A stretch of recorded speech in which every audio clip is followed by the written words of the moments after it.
I want to make sure we hit on one of the biggest topics that we're seeing, especially as companies are going from one generation to the next. Obviously, entrepreneur and baby boomers are aging out. That concept of succession planning, what and transparency and looking forward, what's going to happen next, and what is that employee's journey with our company, and what's the company's plan? What are you Yeah. seeing those SMBs do? So I think this is a universal topic, right? I think the sort of succession issues are as prominent in Europe as they are in North America, and include Canada as well. You have Japan, Korea that are also facing huge succession issues. And there's two things, right? If it's an owner-led organization, it's one type of succession planning. And I think if it's already a management team, then it's, obviously it's also a topic of conversation, but it's different. And what's fundamentally different is the emotional component of succession planning. If you're talking to a business owner, someone who started a company 20, 30 years ago, they poured their life into this company. It's everything to them. It's their identity. So having the conversation around, hey, you should start thinking about what's going to happen when you retire, they don't want to hear about their retirement.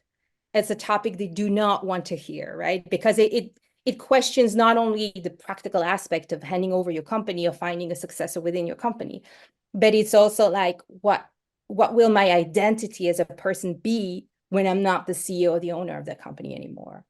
And I think that, for the owners looking at succession planning, it's a conversation. The earlier you start, the better, because it's going to be a long emotional journey to get to the point where, either, it's someone in your family that's going to take over, or you're going to have to sell because there's no one in your family that can take over, or, like before you get there, you need to start the process of your identity in this company, right? And I think that that's, from what I've seen, it's difficult. And oftentimes you cannot even openly talk about it because you don't want your competitors to know. You don't want your team to know. So who do you talk to?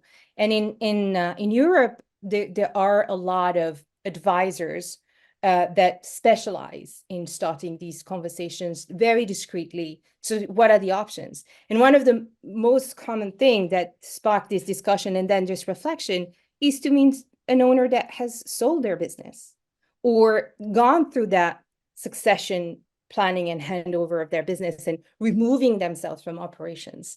How many times you have the conversation with a business owner that says, yeah, I cannot retire, but, and you double click, and why? And it's like, I cannot stay at home all day with my wife. And this is something, like you can address this if you know about it. But again, to be able to have that conversation, you need to have a level of trust that, maybe they don't want to have with their employees or even with their management team. I think when it comes to succession planning in companies that are not owner-led, this is something where typically I've seen great examples of, again, taking it as early as possible, identifying talents, and don't put all your eggs in the same basket. So you need to have several potential candidates to take over the role and to sort of see, again, where's the gap? What do they need to get to the CFO or the CEO position in the company, and how do you help them get there?